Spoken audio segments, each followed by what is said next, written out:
වාපතේ අනිවාර්යෙන් මේ A level කියන සිහිනේ ජය අරගෙන සරල සවිය කියන එකට යන්න පුළුවන්. ලෝක ජයන්න පුළුවන්. මොනවද ඒ කරන්නේ? කාලය කළමනාකරණය කරලා ඉන්නවා. ඊළඟට කාලය කියනවා. right? ව්‍යාපාර සම්පත්තන ඊළඟට කාලය. right? ව්‍යාපාරිකයෙකුට නැත්නම් ව්‍යවසායකයෙකුට කාලය තමයි බැලන්ස් කළ යුතුම සහ බැලන්ස් කරන්න අමාරුම. right? කාලය බැලන්ස් කිරීම ගැන කියද්දී ලෝකේ ඉන්න සුපිරිම එන්ටර්ප්‍රෙනර් කෙනෙක් මතක කරනවා. එයාවිලා එලෝන් මස්ක්. අදපොත එලෝන් මස්ක් කියන්නේ.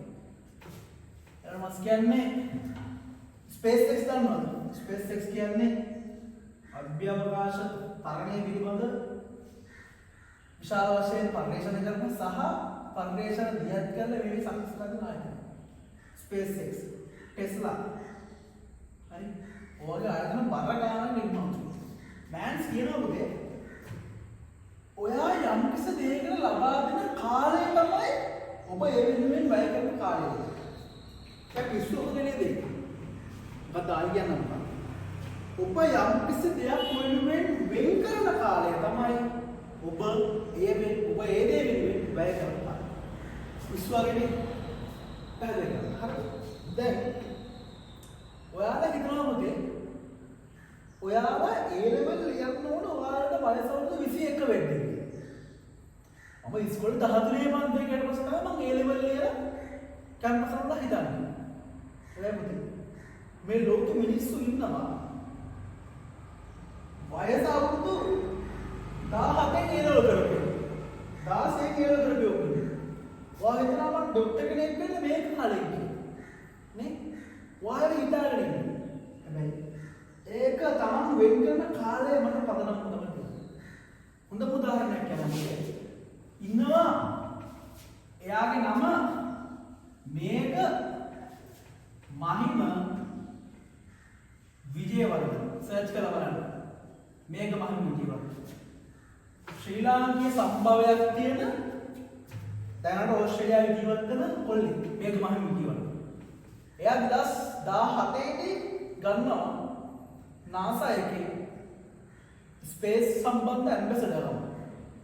කියන්නේ මේ එයා තමයි NASA එකේ ස්පේස් එක සම්බන්ධව ඉන්න නියෝජිතයෙක් ඉඳපත් වෙනවා. එයාට වයස අවුරුදු 7. එයා පුදුන 2010 ද කොහෙද? 2017 කියන්නේ වයස අවුරුදු 7. වයස අවුරුදු 7 එයා ලෝකේ ඉන්න ලාභාර්ජන ඇම්බැසඩර් බවට පත් වෙනවා NASA එකේ. එතකොට එයා හිතුවනම් මට මේක කරන්න වෙන්නේ අර වගේ සාමාන්‍ය වයස වල 35 න් මොක ඇචීව් කරගන්න. එයා 35 න් නම් පුතේ. එයාට කවදාවත් ඒ තත්ත්වයට ඇචීව් කර ඒ තත්ත්වයට යන්න බැහැ. ඒක නිසා පුතේ ඔයාලා හිතනවා නම් ඔයාලා මේ පාඩම් කරන්න ගන්නේ. ව්‍යාපාර සම්බන්ධ. ඔයා මේ පොඩි පාඩම් කරන්න මම පැය දෙකක් ගන්නවා.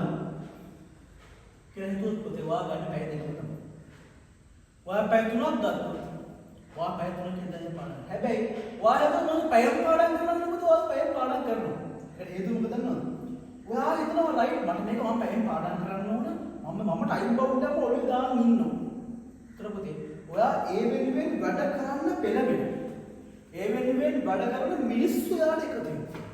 ඒක නිසා මතක තියාගන්න මේ පොයින්ට් එක.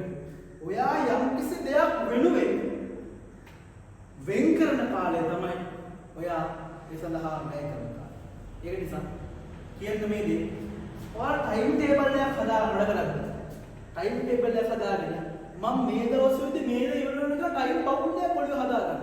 වාපතේ අනිවාර්යෙන් මේ A level කියන සිහිනේ ජය අරගෙන සරල සවිය කියන එකට යන්න පුළුවන්. ලෝක ජයන්න පුළුවන්. මොනවද ඒ කරන්නේ? කාලය කළමනාකරණය කරලා ඉන්නවා.